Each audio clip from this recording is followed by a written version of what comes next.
Mazingira salama ndiyo maendeleo endelevu ya taifa lolote lile. Tanzania, nchi yenye rasilimali za kipekee mno na mazingira yake yanayolinda maisha ya viumbe hai walio wengi.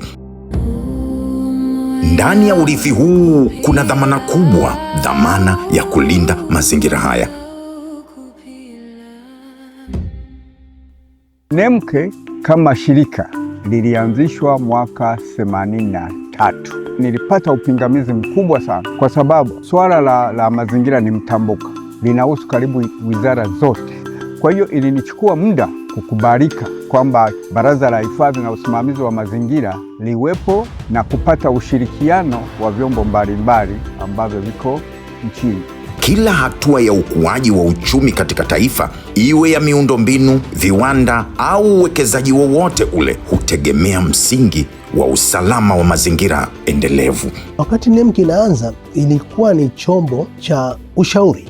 2004 ndiyo sheria sasa ya mazingira ilipoanzishwa na kupewa meno NEMC.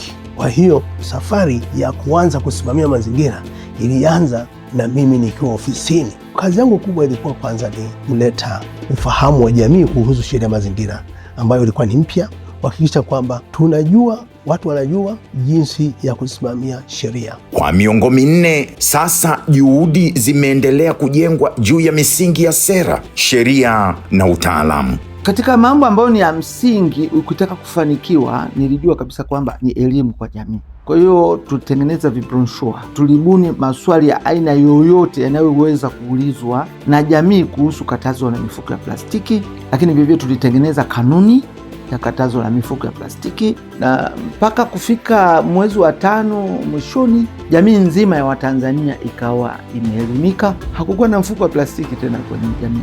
Hii ni safari ya kujenga uwiano kati ya maendeleo ya uhifadhi unaohakikisha kuwa tunakuwa bila kuharibu tunachokitegemea.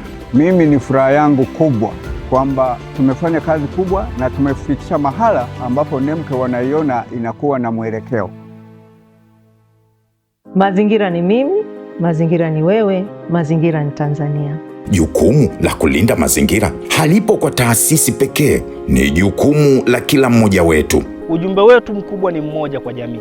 Habari ya kuharibu mazingira, kwa mfano ukataji wa miti kwa ajili ya mkaa na kuni, watu waweze kuepukana nayo. Watu wakimbilie sasa kwenye mambo ya clean energy, tunaita energy safi, ili angalau tupunguze athari za mabadiliko ya tabia ya nchi. Kadri mahitaji ya usimamizi wa mazingira yanavyoongezeka, ndivyo umuhimu wa kuimarisha mifumo ya utekelezaji na utendaji unavyozidi kuwa mkubwa. Mazingira ni utu, mazingira ni uhai. Kila Mtanzania ana wajibu wa kutunza mazingira. Miaka 40 ya NEMC. Tunza mazingira, linda taifa. Mazingira si urithi wa jana peke yake, ni dhamana ya kesho kwa kila mmoja wetu. Kutunza mazingira ni kulitunza taifa. Sisi ni Tanzania. Tunza mazingira ya kutunze.